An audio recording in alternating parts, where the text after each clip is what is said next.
বিসমিল্লাহির রহমানির রহিম। প্রিয় ভাই ও বোনেরা, আজ আমরা একটি গুরুত্বপূর্ণ বিষয় নিয়ে কথা বলবো।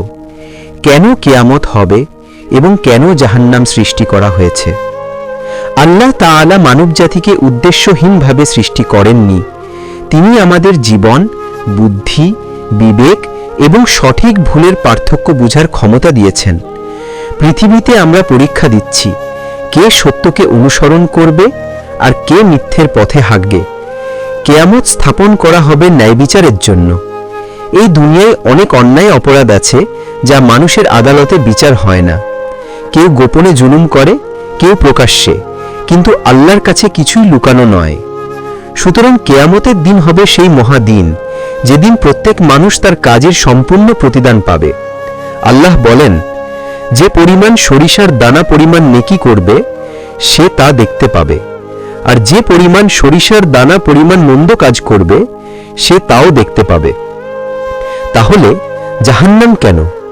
জাহান্নাম কোনো মানুষের জন্য নয়, বরং তাদের জন্য যারা ইচ্ছাকৃতভাবে আল্লাহকে অস্বীকার করেছে, জুলুম করেছে, অন্যায় করেছে এবং তওবা করার সুযোগ থাকা সত্ত্বেও সত্যের পথে ফিরে আসেনি। যেমন, যে অন্যায়ের শিকার সে চায় ন্যায় বিচার।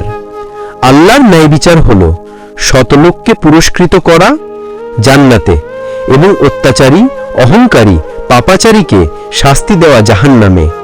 জাহান্নাম আমাদের ভয় দেখানোর জন্য নয়, বরং আমাদের সতর্ক করার জন্য, যাতে আমরা ভুল পথ ছেড়ে আল্লাহর দিকে ফিরে যাই, তওবা করি, নেকি করি এবং পরকালের জন্য প্রস্তুত হই।